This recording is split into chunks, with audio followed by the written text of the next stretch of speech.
हाँ, तो 3 हमने देख लिया। अब चौथा है हमारे पास क्या, गिबरेलिन थैलामाइड रिएक्शन। आइए अभी थोड़ा आपको एक कहानी सुनाएंगे पहले समझने के लिए। पहले आप समझ लीजिए, केमिस्ट्री को केमिस्ट्री की तरह समझिए, फिर अपने आप एक ट्रिक में उसको अच्छी बताएंगे। ठीक है, पहले आइए देखते हैं। तो गिबरेलिन थैलामाइड रिएक्शन में क्या होता है, हम इसमें 1 डिग्री अमीन का निर्माण करते हैं। कैसे करते हैं, पहले हम लेते हैं थैलिक एसिड।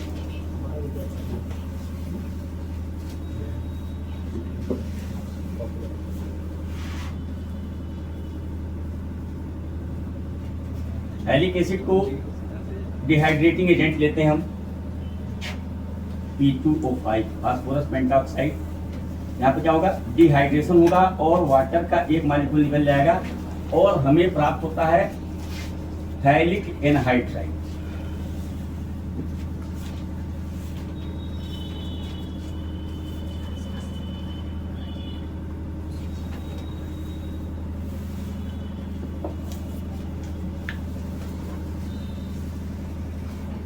अब इस थैलिक एनहाइड्राइड का हम रिएक्शन करवाते हैं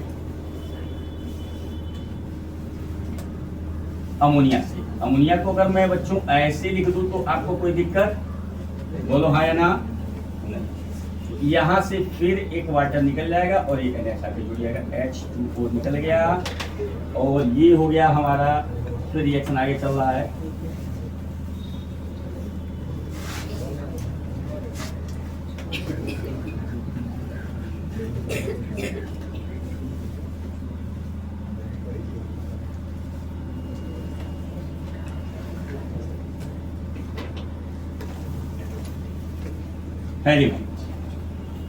थैलिमाइड को हम रिएक्ट करेंगे किसके साथ, KOH के साथ। फिर यहाँ से वाटर रिलीज हो जाएगा, डिहाइड्रेशन हो रहा है।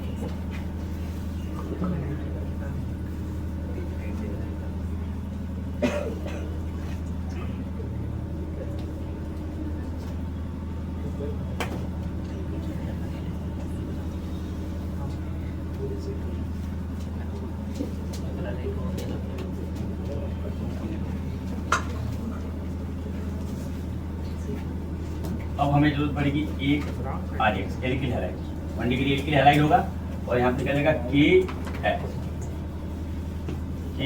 निकल गया और यहाँ पे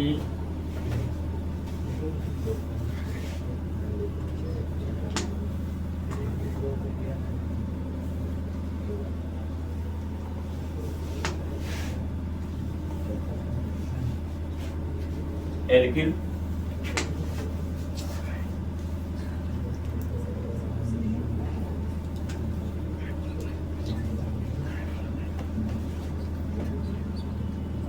चला देंगे, ये बॉन्ड टूट जाएगा। OH H H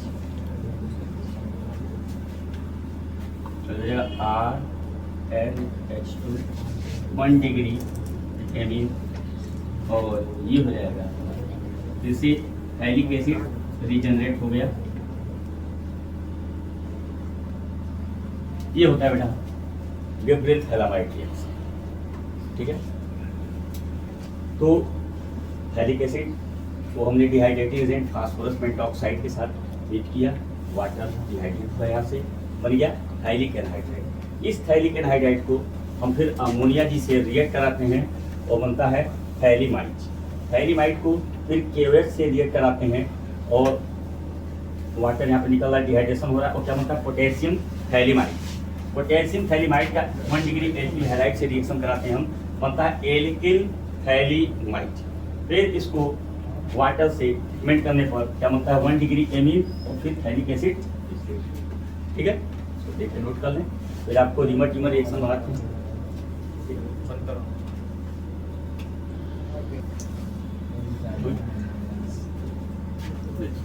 अब बात आ रही है रिमर टिमर रिएक्शन की। रिमर टिमर रिएक्शन आप कहाँ पढ़े थे, फिनॉल। कहाँ पढ़े थे, फिनॉल, याद है? ये सारे के सारे रिएक्शंस हमने पूरी केमिस्ट्री में पढ़े हैं, बस रिवीजन करते जा रहे हैं। कल की क्लास में जब आप आएंगे तो ध्यान रहे, एल्डोल कंडेंसेशन है, शेंको रिएक्शन है, बेंजोइन कंडेंसेशन है, पर्किन रिएक्शन है, ठीक है, और स्मिथ रिएक्शन है। ये सब फॉलो करके आइएगा, उसको भी रिवीजन कराएंगे। कई बार पूछा गया है उम्मीद रहती है पूछे जाने की इनकी। विलियमसन सिंथेसिस है, ठीक है, फिर कैनिजारो रिएक्शन है, ये सब पूछे जाते हैं। क्लीमेंसन रिडक्शन क्या होता है ये कल बताएंगे, लेकिन आप आज घर जाइएगा जब तो पढ़ करके आइएगा और में, ठीक है, थोड़ा रिविजन कर दीजिएगा। तो इसमें रिमर में क्या होता है, हम फिनॉल देते हैं और इसको क्लोरोफॉर्म ये CL3 के साथ रिएक्ट कराते हैं, वो सब QH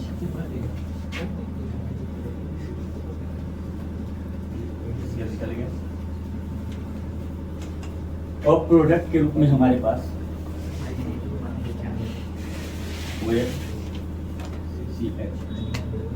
इसको बोलते हैं सैलिसिल एल्डिहाइड। क्या बोलते हैं, सैलिसिल एल्डिहाइड प्राप्त होता है। ये रिवीजन हो गया हमारा, सब पढ़े हुए हैं हम, फिनॉल वाले देख लीजिएगा, ठीक है। तो जब फिनाल को क्लोरोफॉर्म और एल्कोहलिक एसिड के साथ रिएक्ट कराते हैं तो देखिए बार बार एक बात कहता हूं मैं, ऑर्गेनिक रिएक्शंस को बैलेंस करने की जरूरत नहीं होती है। ऑर्गेनिक रिएक्शंस में आपने रिएक्शन लिख दिया, अगर मैकेनिज्म पूछा जाता है तो हम वहाँ मैकेनिज्म को देते हैं। इलेक्ट्रोफिलिक रिएक्शन है, ये न्यूक्लियोफिलिक रिएक्शन जा रहा है, सब्स्टिट्यूशन हो रहा है, एडिशन हो रहा है, या एलिमिनेशन हो रहा है, अल्फा एलिमिनेशन हो रहा है, या बीटा एलिमिनेशन हो रहा है। 4 रूल हैं हमारे में। मार्कोनी का रूल है, एंटी मार्कोनी का रूल है, खैरॉस इफेक्ट जिसको बोलते हैं एंटी मार्कोनी का रूल, सैडजेफ रूल है, और पॉपऑफ रूल, ऑक्सीडेशन ऑफ कीटोन। इसको हम नेक्स्ट वीडियो में देखेंगे। आप लोग पढ़ के होमवर्क है, पढ़ के आइएगा, ठीक है। Thank you.